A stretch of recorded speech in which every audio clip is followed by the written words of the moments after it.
Je tiens à remercier le peuple américain pour l'honneur extraordinaire qu'il m'a fait en m'élisant votre 47e président et votre 45e président. C'était cette nuit, 2h34 à Palm Beach en Floride, 8h34 heure de Paris. Donald Trump qui revendique la victoire et depuis c'est confirmé. Il devient le 47e président des États-Unis. Il a réussi son pari. Il retrouve la Maison-Blanche après avoir perdu il y a 4 ans. Et ça, c'est historique. La dernière fois dans le pays, c'était il y a plus de 100 ans.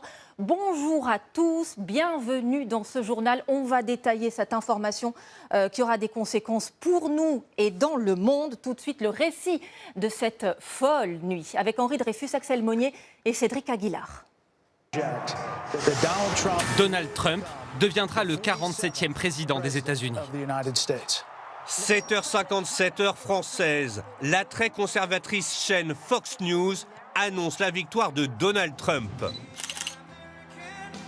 Moins de 40 minutes plus tard, à Palm Beach en Floride, sans même attendre la proclamation officielle des résultats, le milliardaire serein se présente en vainqueur.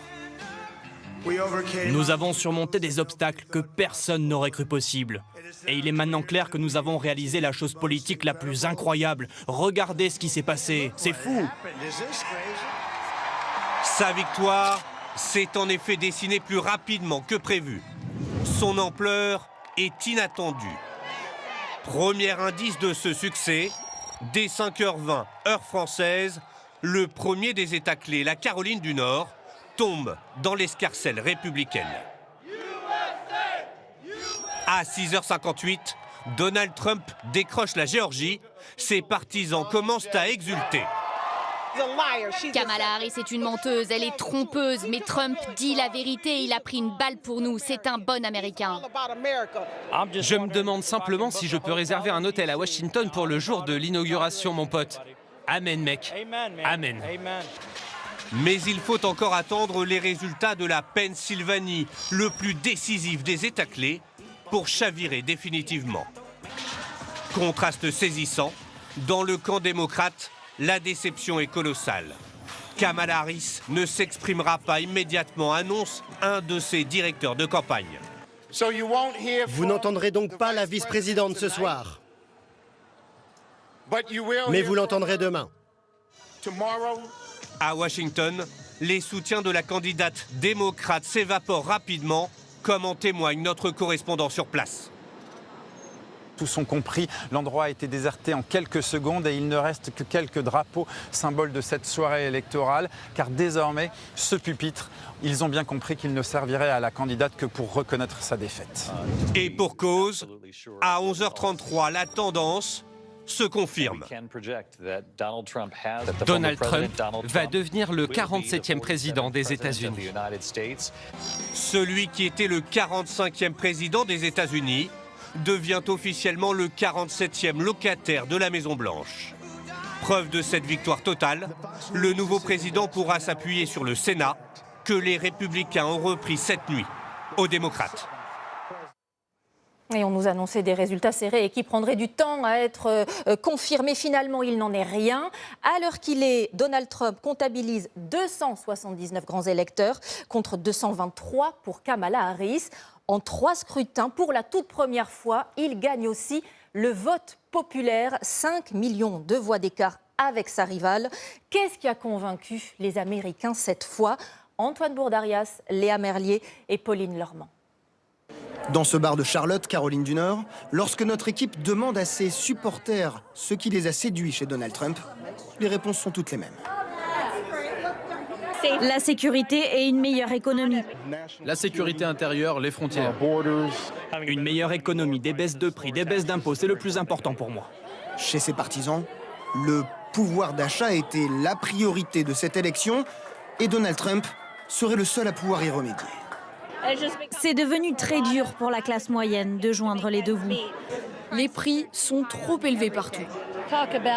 On parle de l'économie, de l'inflation, de ce que ça coûte de fonder une famille, le prix de l'essence, des courses. Et c'est précisément sur cette thématique que le milliardaire a centré sa campagne. Il promet des baisses d'impôts massives, des baisses de prix sur l'énergie pour soutenir le pouvoir d'achat des classes moyennes. Il n'y aura plus de taxes sur les pourboires, sur les heures supplémentaires. Et pour les seniors, plus de taxes sur leurs allocations. Dans cette campagne historique, pendant laquelle il a échappé à une tentative d'assassinat, Donald Trump a multiplié les coups de com' pour séduire les couches populaires. Ici, en train de servir des frites dans un fast-food de Philadelphie, ou encore au volant d'un camion poubelle. Kamala Harris, elle, a dû mener une campagne éclair après le retrait de Joe Biden, enchaînant les meetings avec des célébrités, avec une thématique centrale, le droit à l'avortement. Il n'y a pas eu d'impulsion claire, pas un message, une ligne claire qui a rassemblé les électeurs. C'est un triste jour pour être américain. La candidate démocrate n'est pas apparue une seule fois en public depuis l'annonce des résultats. Et dans cette élection, Donald Trump fera-t-il le grand chelem? On sait déjà que dans les 7 États clés capables de renverser le scrutin, il en remporte 3, la Caroline du Nord, la Géorgie et surtout la Pennsylvanie, gagnée par les démocrates en 2020. Comment expliquer ce revirement, cette bascule? Reportage de nos envoyés spéciaux, Jérôme Garot, Olivier Stambach et Pauline Lormand, avec Laszlo Gelabert. Nerveux, les yeux braqués vers la télé, la soirée était d'abord tendue pour ses soutiens de Donald Trump dans une petite ville de Pennsylvanie. Je pense que Trump est meilleur pour notre économie et pour la prospérité de notre pays. Et il nous donnerait 4 belles années. Ce qui est en jeu, c'est l'âme de notre peuple. Des gens simples, des travailleurs, des gens qui ont bâti ce pays. Dans ce bar, ouvriers, petits commerçants, employés, ils font partie de l'électorat qui se disputait les deux partis, démocrates et républicains. Avec de la chance, il va négocier des accords au lieu d'envoyer nos troupes dans des conflits armés. J'espère aussi que l'inflation va baisser. Ici, vous savez, c'est dur pour nous le coût de la vie. Si Donald Trump gagne notre État, la Pennsylvanie, il gagne. Donc oui, ça va être une sacrée nuit. Et à mesure que la soirée avance, les comtés ruraux du centre de la Pennsylvanie penchent de plus en plus pour Donald Trump. C'est loin des grandes villes, dans cette Amérique profonde, frappée par la désindustrialisation, que se joue la bataille. Et là, on est peut-être à un tournant de la soirée. Les résultats de certains États cruciaux sont en train de tomber. Rien n'est joué, mais ils sont plutôt favorables à Donald Trump. Et ces républicains rassemblés ici commencent à y croire. Le dépouillement de la nuit confirme cette avance. Ce matin, la ville de Clarion se réveille avec un nouveau président des États-Unis. Dans ce petit comté, Donald Trump a raflé 76% des voix, 10 points de plus qu'il y a 4 ans. Et Donald Trump, 78 ans, sera donc le 47e président de la première puissance mondiale. Après une pause de 4 ans, on se souvient qu'il n'a jamais voulu reconnaître sa défaite en 2020. Justine Jankowski, vous êtes à Mar-a-Lago, son fief en Floride. Pour lui et ses partisans, cette victoire a des airs de revanche. Oui, c'est en tout cas ce que pensent les supporters qu'on a rencontrés ici même toute la nuit à Mar-a-Lago. Ils nous ont dit, vous voyez, les démocrates sont en train de tricher, de frauder pour essayer de nous voler cette élection. Mais ça ne se passera pas comme ça. Et ces soupçons de triche, eh bien, c'est Donald Trump lui-même qui les a alimentés tout au long de la campagne. Et puis c'est aussi une vengeance face à tous ceux qui ne croyaient pas en son retour. On a pu parler à un autre de ses partisans de l'autre côté, à quelques centaines de mètres d'ici, à Palm Beach. Il nous disait, vous voyez, vous, en Europe, en France, vous pensez que Donald Trump est un clown, que c'est une farce, qu'il est ridicule, et en vérité, il est insubmersible. C'est un homme puissant, le seul capable de sauver l'Amérique. Reste un obstacle, ces multiples affaires judiciaires en cours. Pour l'une d'entre elles, sa peine devait être prononcée le 26 novembre prochain, mais en tant que nouveau président des États-Unis, eh bien, il pourrait demander un report de condamnation. Merci beaucoup Justine pour ces précisions. Notez que ce matin, Emmanuel Macron a été l'un des premiers à adresser ses félicitations au président Donald Trump avec ces mots « Prêt à travailler ensemble comme nous avons su le faire durant 4 années, avec vos convictions et avec les miennes, avec respect et ambition pour plus de paix et de prospérité ». Fin de citation. Voyons maintenant quelles seront donc les conséquences de ce retour aux affaires du milliardaire pour nous, en France et en Europe. Quid des taxes, de la guerre en Ukraine? Les précisions d'Ignacio Bornassin, Faustine Magnéto et Thomas Gatti. Le vin français est adoré par les Américains, mais demain, il pourrait leur coûter beaucoup plus cher. Mauvaise nouvelle pour nos vignerons, Raphaël Dubois est très inquiet.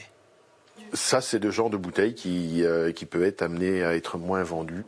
Donald Trump veut imposer de nouvelles taxes douanières de 10 à 25% sur les produits étrangers. Clairement, votre client qui achète une bouteille à 10 €, il rajoute 2,50 € dessus. Le client final va avoir un impact sur le prix de vente des bouteilles. Aux États-Unis, Kimberly, caviste, s'interroge. Son commerce peut-il perdurer? Ici, il n'y a que 10% de vin américain. Donc même s'il y a de nouvelles taxes, on devra acheter des vins étrangers. Car les États-Unis ne produisent pas assez de bouteilles pour remplir totalement ma boutique. Les vins et autres spiritueux français représentent 3,9 milliards d'euros d'exportation, un peu plus de 4 milliards pour les produits pharmaceutiques et 8 milliards pour l'aéronautique. Les États-Unis sont la deuxième destination des exportations françaises. Une hausse des taxes douanières pourrait donc compromettre ces relations commerciales. À Strasbourg, où cette association d'amitié franco-américaine a suivi les élections, c'est les conséquences géopolitiques qui inquiètent le plus. L'élection pour moi de Kamala Harris était, oui, effectivement porteuse d'espoir pour l'Ukraine aussi, qui me tient à cœur. Or, Donald Trump a promis qu'il arrêterait la guerre en Ukraine en arrêtant de livrer des armes alors qu'ils sont les premiers fournisseurs. Pour continuer à soutenir l'Ukraine, c'est l'Europe et la France qui devront augmenter leur aide. Poutine, proche de Trump, assure que la Russie poursuivra ses objectifs en Ukraine. Au Moyen-Orient, le nouveau président américain a déjà dit son soutien inconditionnel à Israël. Trump menace aussi de ne plus participer au commandement de l'OTAN. Il souhaite que les pays membres européens financent davantage l'alliance militaire. Enfin, sur le plan climatique, Donald Trump peut changer le rôle des États-Unis dans la lutte contre le réchauffement de la planète, puisqu'il souhaite sortir de l'accord de Paris. Et voilà donc ce que l'on pouvait dire de cette victoire très large de Donald Trump qui, en plus, pour ces 4 prochaines années, pourra compter sur une majorité au Sénat et sans doute à la Chambre des représentants. Dans l'actualité, également, un nouveau cap franchi dans la violence autour du sport. À Colomiers, près de Toulouse, 2 entraîneurs d'un club de foot amateur, ont eu leurs voitures incendiées. Pour l'un d'eux, le feu s'est propagé à sa maison. Le club suspecte des parents qui n'auraient pas accepté leur choix. Sur place ce matin, Stécie Petit et Perrine Mislange. Il a accepté de nous raconter, mais souhaite rester anonyme. Le véhicule était stationné en bord de clôture. Il y a l'odeur encore, il ne reste absolument plus rien. Cet éducateur de football chez les moins de 11 ans à l'US Colomiers a vu sa voiture brûler il y a 10 jours juste devant chez lui. Lorsqu'il prend ces quelques clichés en pleine nuit, il pense à un acte isolé.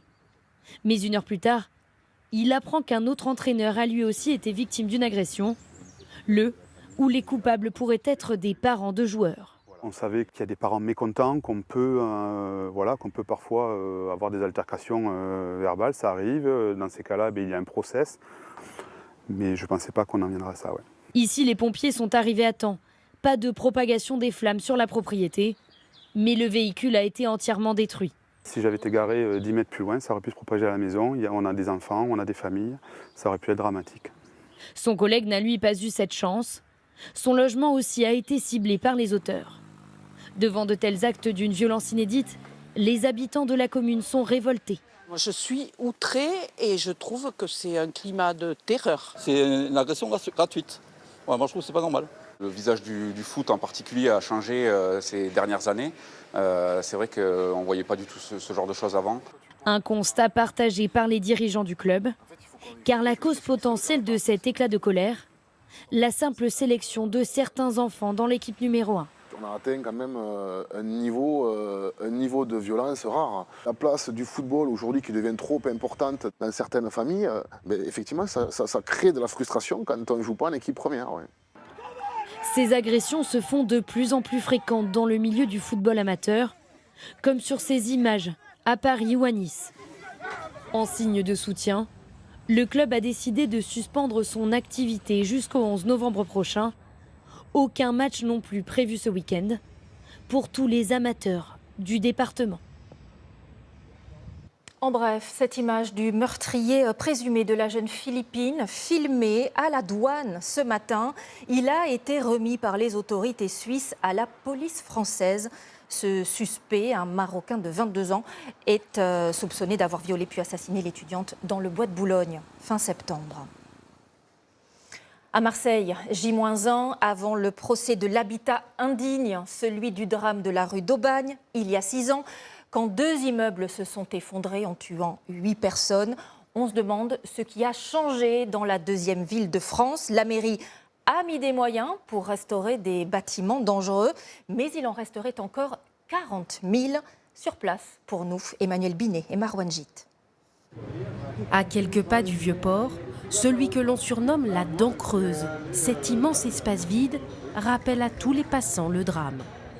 Le 5 novembre 2018, à 9h05 précise, 2 immeubles s'effondrent rue d'Aubagne, 8 Marseillais perdent la vie et des milliers d'autres sont évacués. 6 ans après, une telle catastrophe pourrait-elle se reproduire? Depuis, plus de 130 chantiers ont été lancés par la ville. On a posé des étais avec 2 poutres de répartition au sol. Parmi eux, cet immeuble évacué de la fin du 19e siècle, aux murs complètement infiltrés d'eau.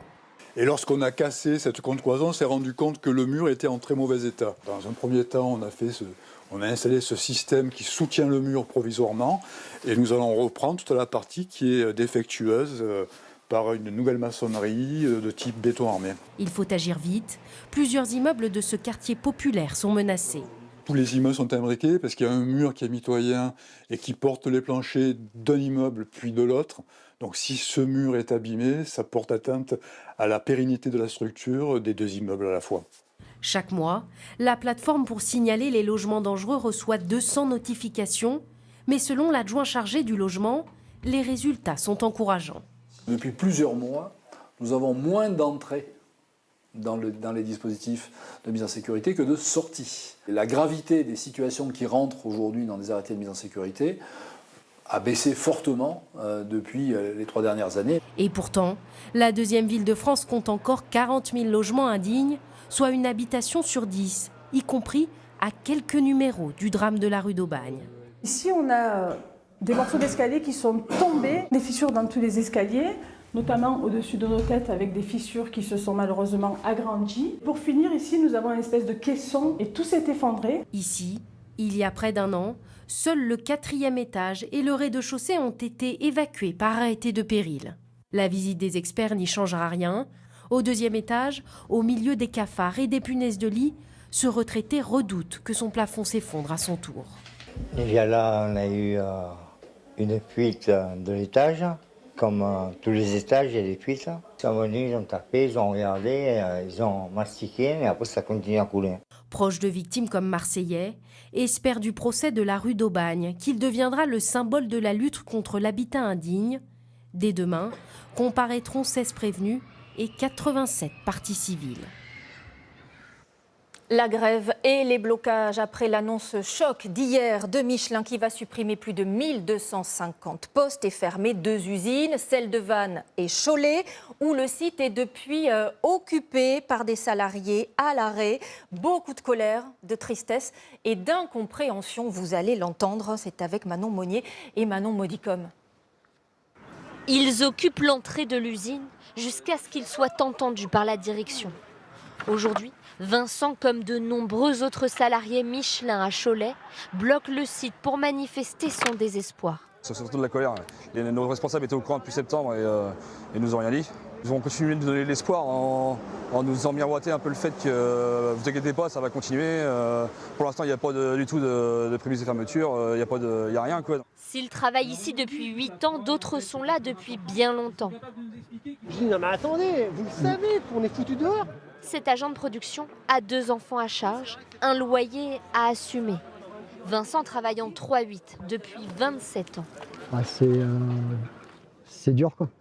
Et aujourd'hui, je me retrouve sans emploi après avoir travaillé ici pendant plus de 25 ans. Toute la journée, les 1000 salariés font des va-et-vient sur le site pour suivre des réunions d'explication du plan social. Stéphanie commence à comprendre ce qui est en train de se passer. Et ce matin, elle n'arrive pas à se rassurer. Et tu rajoutes les 300 de vannes. J'ai 50 ans et je ne sais pas si je vais réussir à retrouver du boulot. Et le problème, c'est que moi, je n'ai pas de diplôme, je n'ai rien. J'ai juste mon expérience professionnelle ici.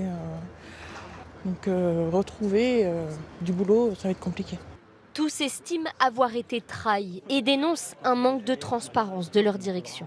Depuis des mois, en fait, on nous envoie de la poudre aux yeux en faisant des travaux dans les bâtiments, en faisant des travaux d'envergure, des investissements d'envergure sur le site, des investissements de plusieurs milliers d'euros. Travailler tous les jours, vous voyez ça, vous imaginez pas ça. La production doit reprendre à Cholet la semaine prochaine, mais les salariés ne comptent pas en rester là. La grève durera plusieurs jours. En ville, vous l'avez forcément déjà remarqué, le stationnement payant s'étend de plus en plus. C'est le cas récemment à Saint-Étienne, Poitiers ou encore Sète. Alors au 13h, on s'est posé cette question simple. Est-il encore possible de se garer gratuitement? Irvine Blonze, Lucas Barbier et Julien Déniel ont essayé. Pas évident, avec en plus des zones qui nous perdent souvent. Beaucoup de voitures qui entrent et peu qui sortent. Je vous vois faire des tours de parking? Oui, comme tous les matins sur Carrefour-Trace, c'est toujours la même chose. Il faut tomber sur la personne qui s'en va. Je suis un peu en retard. Bah, c'est comme ça. Nous voici à Carrefour-Trace, l'un des plus grands parkings gratuits de Brest. 520 places, mais peu sont libres. Oh, c'est galère. Je viens pas souvent en ville, mais c'est galère. C'est un peu le jeu de la chaise musicale le soir. Il n'y a vraiment aucune place qui est libre et donc on essaie de voir les voitures qui sortent. À Brest, il y a vraiment très peu de places non payantes, quoi. En centre-ville, difficile de trouver une place gratuite. Nous allons tenter de nous garer sur l'une d'elles. Payant. À droite aussi, c'est payant. Ah, là, il y a de la place gratuite. On va prendre là. Je crois que tout est pris là. Il n'y a plus une place. Quelques rues sont gratuites, mais la majorité des stationnements du cœur de Brest est payante, délimitée en 2 zones, orange et verte. Si cela paraît clair sur le papier, ça ne l'est pas pour certains résidents du centre-ville. Claire habite en zone orange, paye un abonnement de stationnement, 60 € par mois, mais en bas de sa rue... Et là, c'est zone verte. Donc ici, ils payent 20 € par mois. Et moi, je suis toujours à 60 € par mois. Pourquoi la ville délimite ces zones comme ça? Est-ce qu'il ne faudrait pas un abonnement pour tout le monde pareil? Impossible pour la mairie. Ces zones n'ont pas été choisies au hasard. Là où c'est orange, c'est là où la pression de stationnement est la plus importante. Et donc dès qu'on s'écarte un petit peu, il y a moins de demandes. Et pourquoi ne pas rendre le stationnement gratuit? Le problème des places gratuites en centre-ville, c'est que les places sont occupées par des résidents, par des gens qui viennent travailler, mais qui ne viennent pas dans les commerces. À 370 km de là, Bayeux, petite ville de Normandie, veut aussi protéger ses commerces. Il est 13h05. Près de 1000 places de stationnement payant en centre-ville. Les commerçants en sont satisfaits, mais ne veulent pas passer au tout payant. Il faut absolument préserver ce dispositif de gratuité ou de zone bleue, parce que c'est primordial pour nos commerçants. En France, le coût moyen d'une heure de stationnement est de 2,20 €. L'actualité à l'heure du déjeuner, c'est aussi une marque qui a peut-être bercé votre enfance, la purée mousseline. Alors bien sûr, rien ne vaut celle que nous faisons nous-mêmes, mais celle-ci, déshydratée, est en train de faire son grand retour. Pourquoi maintenant? Comment ce succès d'hier est-il remis au goût du jour? On est dans la Somme avec Manon Debu, Tanguy Joire et Zoé Charonnet. Quand je fais de la purée mousseline, je suis sûre que tout le monde en reprend. Moi je fais un petit volcan avec du jus dedans. Les paroles ne vous reviennent pas toujours, mais la mélodie ravive des souvenirs. Quand je fais de la purée mousseline, je suis sûre que tout le monde en reprend. Moi je fais un petit volcan pour mettre du jus dedans. Mon Dieu, oui. Ça, je me rappelle. Ah oui, oui, très bien même. Et j'en faisais même. En 61 ans, la recette n'a pas changé. De l'eau, du lait, du sel et des flocons de pommes de terre déshydratés. Depuis 2 ans, on trouve dans les rayons de la purée à la noix de muscade, à la forestière, de nouvelles saveurs dans des emballages modernisés à des prix accessibles. L'usine est toujours au cœur de la Picardie, mais 3/4 de ces pommes de terre poussent désormais à moins de 30 km du site, une nouvelle proximité appréciée par les agriculteurs. Depuis 2 ans, on le ressent vraiment, alors qu'on sentait un abandon de la marque et de la purée en général. À l'intérieur, 100 000 tonnes de pommes de terre sont transformées chaque année, pelées, coupées, séchées et écrasées par ces rouleaux compresseurs. Ce qu'on va chercher à faire justement avec ces rouleaux qu'on voit tourner, c'est faire évaporer l'eau en fin de compte, pour arriver après aux produits déshydratés qu'on connaît dans les sachets. Jusqu'à obtenir cette plaque de quelques millimètres. C'est tellement sec que c'est très très friable. Rien que de le mastiquer comme ça dans la main, on arrive déjà à casser le flocon. Mais ces sécheurs industriels d'époque consomment beaucoup. 8 d'entre eux seront bientôt remplacés par une plus grosse machine, un investissement à 18 millions d'euros. C'est d'avoir aussi une meilleure efficacité, une meilleure transformation de la pomme de terre, on aura moins de déchets, et puis une très forte économie en énergie et en eau. Jusqu'à 50% d'eau économisée, moins de maintenance et plus de productivité puisque cette machine tournera en continu sur plusieurs semaines. En parallèle, l'entreprise multiplie les tests culinaires, des goûts inspirés des livres de recettes avec moins d'additifs. Tout le monde recherche des repas équilibrés, faciles à préparer. Donc on a enlevé de la granule de pommes de terre, on a enlevé du sirop de glucose, on a enlevé un texturant. Après les enfants des années 60, la célèbre purée cherche à s'implanter dans les cantines scolaires et les restaurants. À la maison, préparer sa propre purée en achetant ses pommes de terre demande un peu plus d'efforts et de temps, mais reste plus économique. Allez, poursuivons avec ce nouveau problème du quotidien à résoudre pour vous, Valentin Després. Bonjour. Bonjour Marie-Sophie. Merci de nous avoir rejoints pour le 13h à vos côtés. Aujourd'hui, on écoute la question que nous pose Clémentine. Elle habite à Tours, en Indre-et-Loire. Depuis de nombreuses années, des panneaux publicitaires sont affichés sur la dépendance de la maison de ma tante. Aucun contrat n'a été signé entre elle et les entreprises concernées. Aujourd'hui, peut-elle prétendre à une rémunération? Merci. Une question très intéressante sur ces publicités, effectivement, qu'on peut voir parfois sur les murs des maisons. Valentin, est-ce que les entreprises ont le droit de le faire sans autorisation? Absolument pas. Et vous allez voir qu'elles ont même des dizaines et des dizaines de règles à respecter. Alors, regardons d'abord à quoi ressemblent ces affiches. Ça, c'est la maison de la tante de Clémentine, dans un carrefour très fréquenté. Voici la première publicité à droite sur la grange de la maison. Et la deuxième est sur un mur, là, carrément à l'intérieur de la propriété. Pourtant, aucun accord n'a été passé avec ces entreprises. Mais comment est-ce possible? Quelles sont les règles en matière d'affichage des publicités? Alors déjà, une entreprise a tout à fait le droit de faire de la publicité sur le domaine privé, en l'occurrence une maison, mais à condition d'abord d'obtenir l'autorisation écrite du propriétaire. C'est ce qu'on appelle un contrat de louage d'emplacement privé, oui c'est le terme exact. En clair, vous laissez une partie de votre terrain ou de votre façade à l'entreprise et en échange, vous recevez un loyer annuel, en général entre 100 et 1500 euros, parfois un peu plus. Ah oui, ça compte. Le contrat ne peut pas durer plus de 6 ans et puis cette publicité, l'entreprise ne peut pas l'installer n'importe où et n'importe comment. C'est-à-dire? Alors c'est-à-dire qu'il y a des dizaines de règles à respecter. Le code de l'environnement est très strict et il est souvent complété par le règlement local de publicité de votre commune. Alors je vous ai fait une petite sélection. Ah oui, merci. Il y a d'abord les limites de dimension. Accrochez-vous, là il faut savoir prendre les mesures. Ok, on vous suit. Pas plus de 10,5 mètres carrés de surface pour les affiches dans les villes de plus de 10 000 habitants. 4,7 mètres carrés quand il y a moins de 10 000 habitants. C'est très précis. Ensuite, pardon, ça fait sourire. Affiche interdite également à moins de 500 mètres d'un monument historique. Et puis celle-là, je l'aime bien. Publicité interdite sur un mur doté d'une ouverture de plus de 50 cm². Et vous avez vraiment tout lu. Et c'est justement le cas de l'affiche sur la grange de Clémentine. Regardez, il y a une grande fenêtre à droite, donc cette pub est illégale. Et donc Clémentine doit contacter les entreprises qui figurent sur les panneaux? Oui, et l'avantage c'est qu'il n'y a pas besoin de faire trop d'efforts pour chercher leur nom et leurs coordonnées. Donc elle peut vite les mettre en demeure par lettre recommandée. Et là, il y a deux options. Soit elle souhaite faire retirer les affiches. Dans ce cas, on demande aux sociétés de les enlever avec la remise en état du mur à leurs frais, ça c'est une obligation. Soit elle souhaite plutôt gagner de l'argent, c'est ce que nous disait Clémentine. Là on demande un contrat de location, on remet aux normes les panneaux et on négocie au passage une compensation pour tous les mois où on n'a rien touché. Ah bah oui, ne l'oublions pas. Si les entreprises ne répondent pas? Dans ce cas, dernier recours, on se tourne vers le maire de la commune puisqu'il dispose d'un pouvoir de police en matière de publicité. Il peut donc tout à fait retirer les affiches non conformes.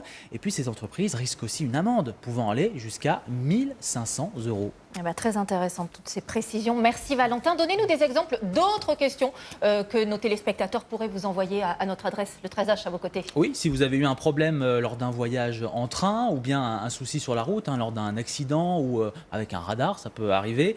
Également une commande, souvent il y a des commandes sur Internet qui ne se passent pas comme prévu. N'hésitez pas à nous poser votre question. Le 13H à vos côtés, @tf1.fr ou le QR code. Merci beaucoup Valentin. Je vais vous offrir maintenant, moi, un spectacle éphémère qui ne dure que quelques jours, quand les forêts de Mélèze deviennent flamboyantes grâce aux couleurs d'automne, jaune, rouge, orange et même doré.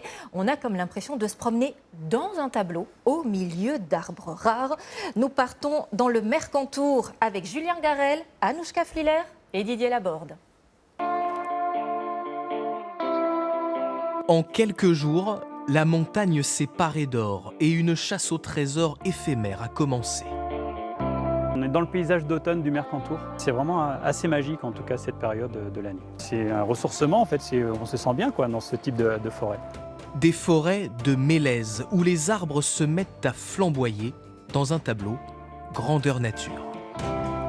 On s'en lasse pas, quoi. C'est vraiment fantastique, quoi, pour nous. Et dommage, ça dure pas longtemps. On a encore 15-20 jours et puis ils seront tout nus. Anthony Turpot, photographe, sait mieux que quiconque que le temps est compté pour capturer ces paysages éclatants. Il a l'habitude de sortir dès le lever du soleil pour profiter de la lumière du matin, celle qui sublimera ses clichés. Il y a cette bande un peu dorée là, de Mélèze qui descend et puis on a les premières neiges là, sur les sommets. Cette limite entre l'automne et l'hiver là, qui est très très jolie en ce moment. Des flèches dorées pointant vers le ciel, des sous-bois lumineux dont les cimes semblent tutoyer les sommets. Des décors qu'Anthony connaît presque comme son propre jardin. Là, on va prendre ce petit sentier là qui va nous amener dans des mélèzes un peu plus vieux. La forêt est plus âgée. Et c'est vrai que les mélèzes, c'est un arbre là qui vit à peu près, qui peut vivre jusqu'à 500 ans. Et là, on est dans un bout de forêt, on a des très très vieux mélèzes, donc qui sont un peu rares. Dans la grande famille des conifères, ces arbres sont très singuliers. Alors déjà, au toucher, les aiguilles, elles sont toutes douces, contrairement à d'autres résineux où les aiguilles, vraiment, ça pique. Là, on peut passer la main dessus. Et puis la particularité du mélèze, c'est qu'il perd ses aiguilles l'hiver.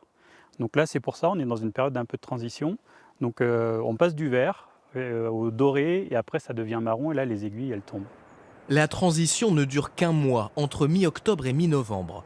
C'est aussi le moment choisi par Émilien Cambon pour recenser la population de chamois de la Haute-Tinée. Là actuellement, oui, il y en a entre 20 et 25 là devant nous. Ils sont sortis parce qu'ils ont pris le mauvais temps pendant quelques jours et là ils ont profité du soleil pour se réchauffer et s'alimenter. Et on a vraiment des belles couleurs, c'est le meilleur des moments pour observer ces populations-là. Un peu plus loin, nous tombons sur ce chalet. Le gardien des lieux semble nous autoriser à filmer et le propriétaire, Philippe, n'est pas peu fier de son ouvrage. Celle-là, il fait tout à l'âche, la mer. Tout en mélèze, tout en mélèze. Ça bouge pas et le soleil, il noircit, mais il bouge pas le mélèze. Et il permet, en outre, de se réchauffer pendant l'hiver. Mais on coupe des mélèzes qui sont secs, sur pied, pour faire du bois de chauffage. Il tient bien le feu et il chauffe beaucoup. Bientôt, ce mélèze brûlera dans la cheminée. En attendant, ses semblables continuent d'embraser les reliefs du Mercantour, telles des torches de lumière.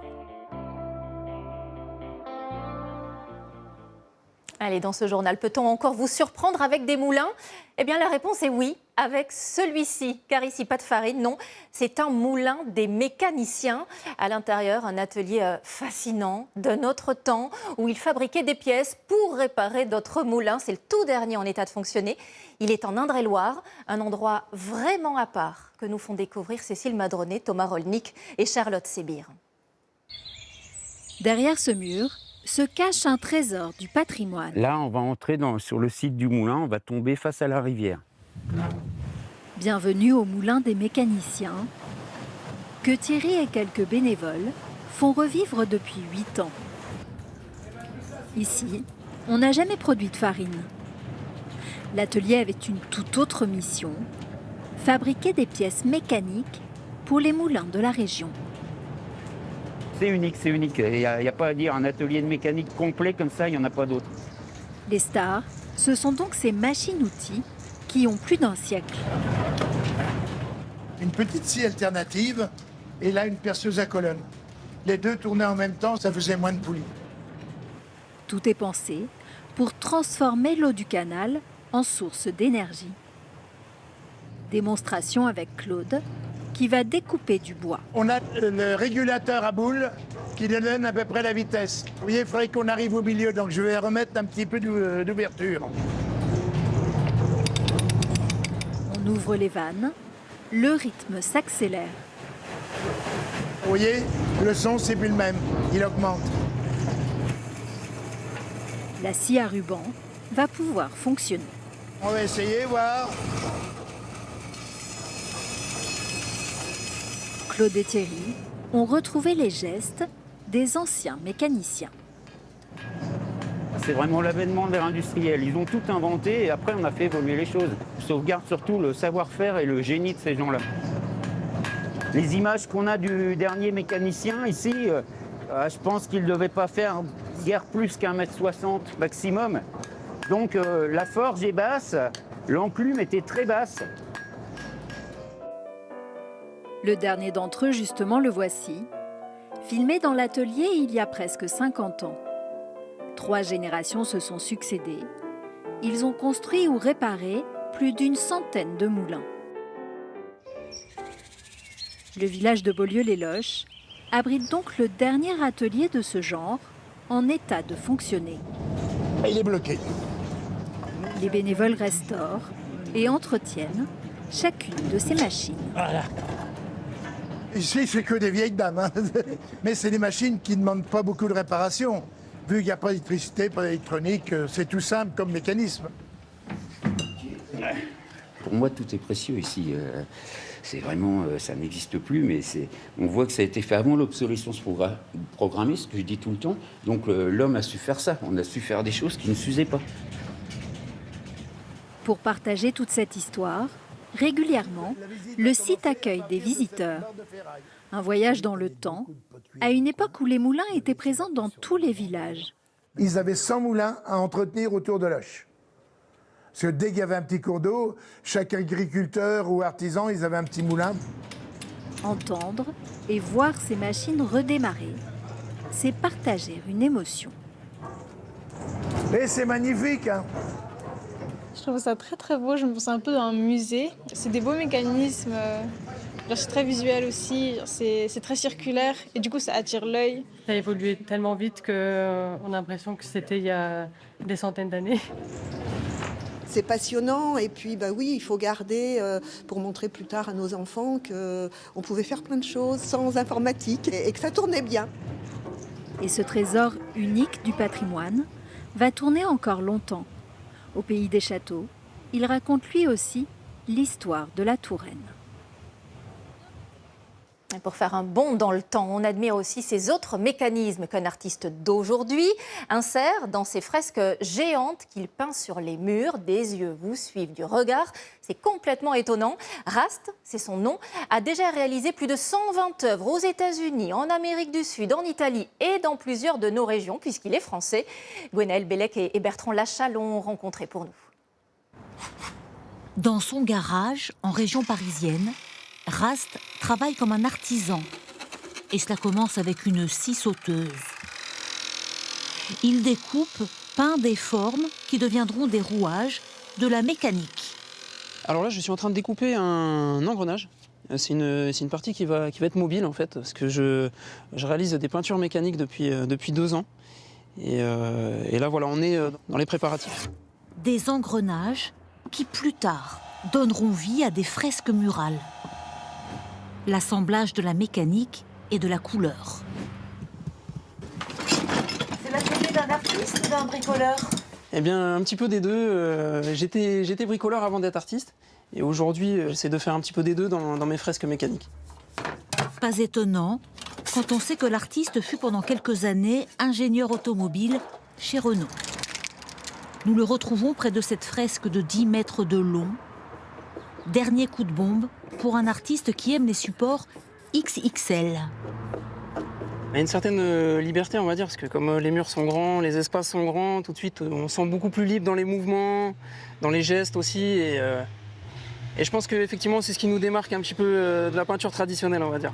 Et avec la magie de l'artiste, la fresque prend vie. Les engrenages dansent, alimentés par des panneaux solaires et quelques secrets de fabrication.